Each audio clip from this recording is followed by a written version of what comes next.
My girlfriend texted, "I'm 8 weeks pregnant and you will pay child support for 18 years. I responded, "Let's talk in person." Then I showed her test results from 2 years ago proving I was sterile. When she started crying and admitted she doesn't know who the real father was then, original post I, 31 male, got the text on a Thursday morning while I was at work, just sitting there, reviewing quarterly reports, when my phone buzzed. "Madison, we need to talk. I'm 8 weeks pregnant. You're going to be a father whether you like it or not, and you will pay child support for the next 18 years. Better start saving now." I stared at my phone for a solid minute. Madison, 29, and I had been together for about 14 months. Things had been rocky lately. She'd been pushing hard for engagement, talking about timelines, biological clocks. I'd been honest that I wasn't ready for that level of commitment yet. We'd had some pretty heated arguments about it, but pregnant? That was impossible. Literally impossible. See, 2.5 years ago, I'd been diagnosed with testicular cancer. Caught it early, thank God. But the treatment, surgery, radiation had consequences. My oncologist ran tests afterward. 0 sperm count, complete azoospermia. I was sterile. The doctor said the chances of it reversing were basically non-existent. I'd told Madison about the cancer early in our relationship, but I'd kept the sterility part to myself. Not sure why exactly. Maybe because it felt too personal too early. Maybe because I wanted to see where things went first. Looking back, that was probably a mistake. But here we were. I texted back, "Let's talk in person. Can you come by my place tonight, 7 p.m.? No games, Derek. I'm keeping it and you're paying. Period." Me, "I understand. Please come over so we can discuss this properly." Madison, "Fine, but I'm bringing my sister as a witness." Perfect. Witnesses would actually help my case. I left work early, went home, and dug through my filing cabinet. Found the folder marked Medical 2022. Inside were all my cancer treatment records, including the fertility test results. Multiple tests, all showing the same thing. Sterile. 0 sperm count. I made copies of everything. Then I called my buddy Craig, who's a family lawyer, gave him the quick version. "Dude," Craig said, "you need to record this conversation. One-party consent state, totally legal. And whatever you do, don't sign anything." 7 p.m. rolled around. Madison showed up with her sister Bethany, 32F, in tow. Both of them had this smug, triumphant look. Madison was actually wearing a shirt that said "Baby Mama" on it. Subtle. They sat on my couch. I sat across from them in the chair, my phone recording in my shirt pocket. Madison launched right in. "So, I did the math. Child support in this state is 17% of your gross income. With your salary, that's about $1,100 a month for 18 years, plus medical expenses, childcare, college fund." Bethany chimed in, "And Madison's thinking of reducing her hours at work, so you might need to pay alimony too." "Can I ask a question first?" I said calmly. Madison rolled her eyes. "What?" "When did we last have sex?" She looked annoyed. "I don't know, like 6 weeks ago? 7? Why does that matter?" "Just trying to understand the timeline. You said you're 8 weeks pregnant." "Yeah, so?" I pulled out the medical folder. "Madison, I need to show you something." I handed her the test results. Watched her face as she read them. The smugness drained away, replaced by confusion, then panic. What is this?" "Those are my fertility test results from 2 years ago. I'm sterile, Madison, have been since my cancer treatment. 0 sperm count. It's medically impossible for me to be the father." Bethany snatched the papers. "This is fake. You're lying. There are 3 different test results there from 2 different labs. Look at the letterhead. Look at the dates. Call the clinics if you want to verify." Madison's hands were shaking. But I'm pregnant." "I believe you are, but it's not mine." The room went dead silent. Then Madison started crying. Not sad tears, angry, frustrated tears. Bethany went into attack mode. "You probably got the tests wrong. Mistakes happen. Madison hasn't been with anyone else." "Then we can do a prenatal paternity test," I said. "They can do it as early as 7 weeks now. Just a blood draw from Madison. I'll pay for it. If I'm wrong, I'll take full responsibility." Madison's crying got harder. I can't." "Why not?" I asked, though I already knew the answer. She looked up at me, mascara running. Because I don't know who the father is, okay?" "Are you happy now?" Bethany's mouth fell open. "Maddie, what are you talking about?" Madison turned on her sister. "Just shut up, Beth. Shut up. How many? I asked quietly. She wouldn't look at me. 2. Maybe 3. Maybe. There was this thing at Garrett's party. I was really drunk. I don't remember everything. I nodded, felt oddly calm. And you were gonna pin this on me? Make me pay for 18 years for a kid that couldn't possibly be mine? Bethany tried to salvage. Well, you're still her boyfriend. You should still support her. I actually laughed. I was her boyfriend, past tense. We're done. And legally, I have zero obligation to support another man's child. Madison stood up, suddenly angry again. You led me on, talking about the future but never committing. I had to explore my options. Your options included lying about paternity and trying to trap me financially? I wasn't lying. I thought it could be yours. You literally just admitted you slept with multiple other men. Because you wouldn't commit. The entitlement was staggering. She cheated, got pregnant by someone else, and somehow this was my fault? Madison, you need to leave. Now. She grabbed her purse. This isn't over. You can't just abandon me. I'm not abandoning you. I was never responsible for you in the first place. You need to figure out who the actual father is. They won't. They're not, she stammered. Not what? Not interested in being trapped either? Bethany pulled Madison toward the door. Come on. We'll figure this out. As they left, Madison turned back. You're cruel, you know that? Heartless. No, Madison, I just refuse to be scammed. Update 1, 2 days later. The entitlement escalated fast. Friday morning, 8 a.m. I'm getting ready for work when there's pounding on my door. It's Madison's mom, Diane. This woman who'd always been sweet to me looked ready to commit murder. Derek, open this door right now. I opened it but kept the chain on. Diane. How dare you abandon my daughter in her time of need? I'm not the father, Diane. It's medically impossible. I don't care about your little tests. A real man would step up.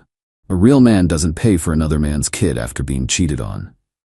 She actually tried to push through the door. You're going to support my daughter. She chose you. That baby needs a father. Then she should find the actual father. Those were mistakes. You're the one she loves. I pulled out my phone. Diane, I'm recording this interaction. If you don't leave, I'm calling the police. She backed off but kept yelling. You'll regret this. We'll destroy you. Destroy me? For not accepting paternity fraud? The delusion was incredible. That afternoon, my phone started blowing up. Social media posts from Madison. She'd gone nuclear. Some men talk about responsibility but run at the first sign of difficulty. Thought Derek was different. Guess not. Deadbeat, fake man, abandoned and pregnant. Her friends piled on. Comments about how all men are trash, how I was probably lying about being sterile, how I should man up. Then came the kicker. A GoFundMe. Help a single mother to be abandoned by her partner. Goal, $30,000. The description painted me as a monster who dumped her the second she got pregnant. I screenshot everything and sent it to Craig. His response? Perfect. She's admitting publicly that you're not the father while trying to shame you into paying. This is extortion. But Madison wasn't done. Saturday morning, I get a text from my boss. Derek, need to see you Monday morning. Getting concerning calls about you. My stomach dropped. She'd called my workplace. I called my boss immediately. Explained the situation, offered to show him the medical records. He was understanding but said HR would need to be involved since she'd made serious accusations. What accusations? According to him, Madison had called claiming I'd coerced her into unprotected acts and was now abandoning my responsibilities. This was insane. She was trying to destroy my career because I wouldn't pay for another man's baby. Then came the text from a number I didn't recognize. Hey man, this is Tyler. Madison gave me your number. Just wanted to know I'm going to be a father to that kid. Already told Madison I'll take responsibility. Stay away from her. Tyler. One of the potential fathers, apparently. I texted back. Congrats on the pregnancy. To clarify, you're confirming you slept with Madison while she was with me, and you're the potential father? Yeah man, she said we were on a break or whatever. I'm stepping up unlike you. I screenshot that immediately. Admission of the affair in writing. 20 minutes later, another unknown number. Derek, it's Vince. Madison says I might be the father. Can we talk? Vince. So Tyler thought he was going to be the daddy, but Vince was also in the running. This was becoming a circus. I didn't respond to Vince. Not my problem to sort out. Madison called 17 times that night. left voicemails oscillating between sobbing apologies and vicious threats. My personal favorite: "You think you're so smart with your stupid medical records. I'll tell everyone you're not even a real man. Shooting blanks. Let's see how tough you are when everyone knows you're defective." Defective because I survived cancer. The woman I'd once thought I loved was calling me defective for being a cancer survivor. Update 2. 1 week later. Monday's HR meeting was interesting. I brought Craig with me. He came as my legal advisor, not representing me officially yet. Laid out everything: the medical records, the text admissions, the social media harassment, the recordings. HR's response was swift. They issued Madison a cease and desist letter. Any further contact with my employer would result in legal action. They also documented everything in case I needed it for a restraining order. But Madison had moved on to a new strategy. Wednesday afternoon, I got served with papers. She was suing me for intentional infliction of emotional distress and promissory estoppel. Her claim? I'd promised to start a family with her, false, and my revelation of sterility after she got pregnant was deliberate emotional abuse. Craig laughed when he read it. "She's claiming damages because you proved you're not the father? This is desperation." Her lawyer, some ambulance chaser named Phillips, had also sent a settlement offer. Drop the lawsuit for $50,000 to avoid lengthy litigation. Craig's response was beautiful. He countersued for defamation, harassment, and attempted fraud. Included all the evidence: her admission of multiple partners, the social media posts falsely calling me a deadbeat, Tyler's confirmation of the affair, the recording of her mother threatening to destroy me. But the real circus was just starting. Madison's GoFundMe had raised about $3,000, mostly from her friends and family. But then someone, definitely not me or Craig cough cough, posted Tyler's text admission in the comments. Wait, so she was cheating, and she doesn't know who the father is, and she tried to baby trap the boyfriend anyway? Refund. The GoFundMe got bombarded with demands for refunds. Madison had to shut it down and return the money. Then came the battle of the potential fathers. Tyler had been all macho about being a real man until Vince contacted him. Apparently, they got into it on social media. Tyler posted about becoming a dad, and Vince commented, "Bro, Madison doesn't even know which one of us it is." Their public Facebook argument was legendary. Tyler accused Vince of being a deadbeat. Vince revealed that Madison had told him Tyler was just a one-time thing, but told Tyler that Vince was nobody important. They compared notes and realized Madison had been playing them both for months. But wait, remember the maybe 3 potential fathers? Enter Brandon. Brandon was the party hookup Madison barely remembered. Except Brandon remembered everything, and Brandon's girlfriend found out. How? Madison had drunk texted Brandon asking if he wanted to be a daddy.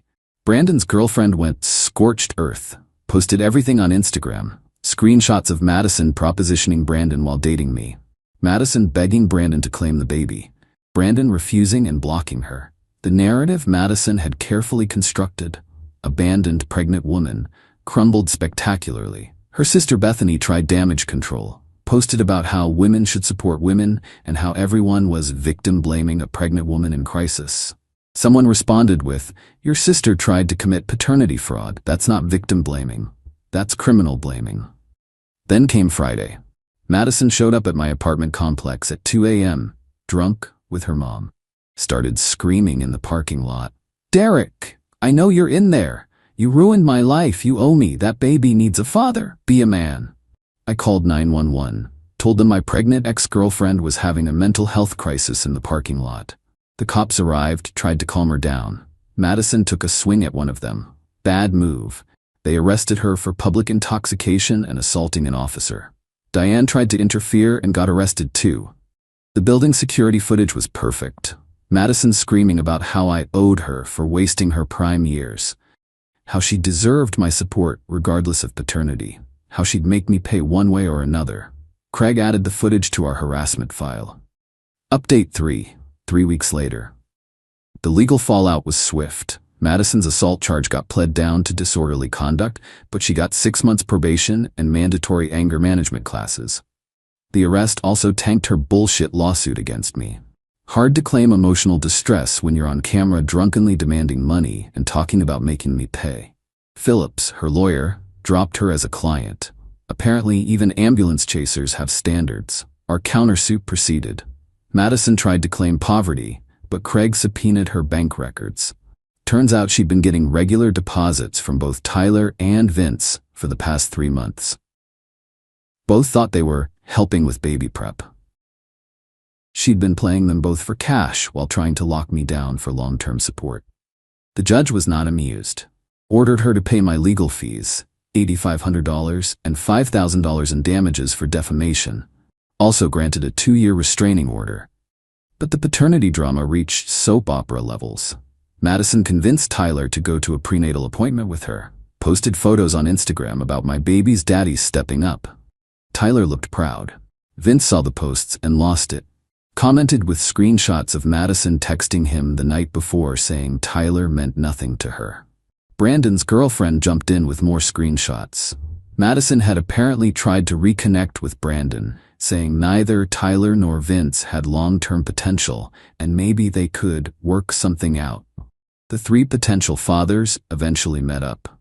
Compared notes. Realized Madison had told each of them different due dates to match when she'd slept with them. Was playing them all.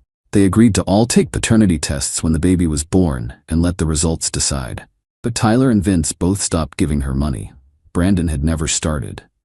Madison panicked, started texting me from app numbers, emails from throwaway accounts, begging. The entitlement was still there, but wrapped in desperation. Derek, please, I chose you for a reason. You're stable, you have a good job. These other guys are losers. The baby deserves better. Don't you care about an innocent child? I made mistakes, but I love you. We can make this work. I'll sign whatever you want. Prenup, paternity waiver, whatever. Just please help me. You're really going to let your child grow up without a father? Even if it's not biologically yours, you could still be dad. Lots of men raise other men's kids. That last one made me laugh. The audacity to suggest I should be grateful for the opportunity to raise the child she conceived while cheating on me. I forwarded everything to Craig for the restraining order violations. Each violation was another nail in her legal coffin. Her mother Diane tried a different approach. Showed up at my work, in violation of the cease and desist, with tears and an elderly woman, Madison's grandmother. Security stopped them in the lobby, but Diane made sure to loudly announce, "His sterile sperm is going to make my daughter homeless." Her grandmother is heartbroken. What kind of man does this to a pregnant woman? Security called the cops. Diane got arrested again. The company filed a formal trespassing complaint. Diane was banned from the premises permanently. The grandmother, who seemed genuinely confused, kept asking, "But why won't he marry Madison? She's pregnant."